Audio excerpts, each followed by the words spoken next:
గిది రావాలి. Nayeem dairy reopen, కేసును తిరిగి విచారించేందుకు కసరత్తు, స్వాధీనమైన సొమ్ము ఎవరికి చేరిందంటూ ఆరా, ప్రభుత్వ నిర్ణయంపై సర్వత్రా ఉత్కంఠ.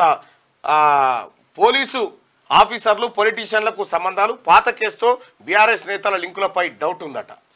మొత్తం బీఆర్ఎస్ అందరూ ఈ డైరీలు దొరికితే కథమే అంతే. ఇక మొత్తం బయట విషయం ఏంటంటే నయీం దగ్గర ఆ రోజు నయీం చనిపోయిన రోజు మినిమం ఆయన దగ్గర ఏది పైకమే ఓన్లీ డబ్బే 1500 నుంచి 2000 కోట్లట. ఆ తర్వాత గోల్డ్ అంట, విపరీతమైన గోల్డ్ అట.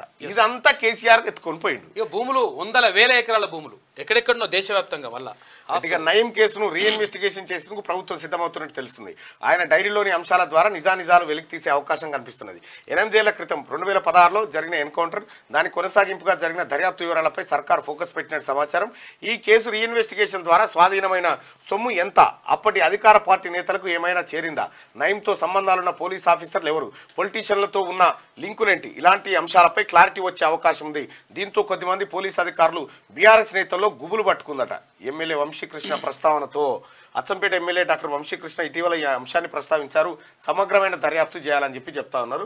అయితే ఈ విషయంలో కేసీఆర్ ఎంత కొట్టేసిండు, కేసీఆర్ కుటుంబం ఈ కేసును ఎట్లా వాడుకుంది అనేది రీఇన్వెస్టిగేషన్ చేస్తే ఇంట్లో కూడా ఏవి రాకపోయా అన్ని పైసలు ఉంటాయి, అన్ని ఆస్తులు ఉంటాయి, అన్ని భూములు ఉంటాయి.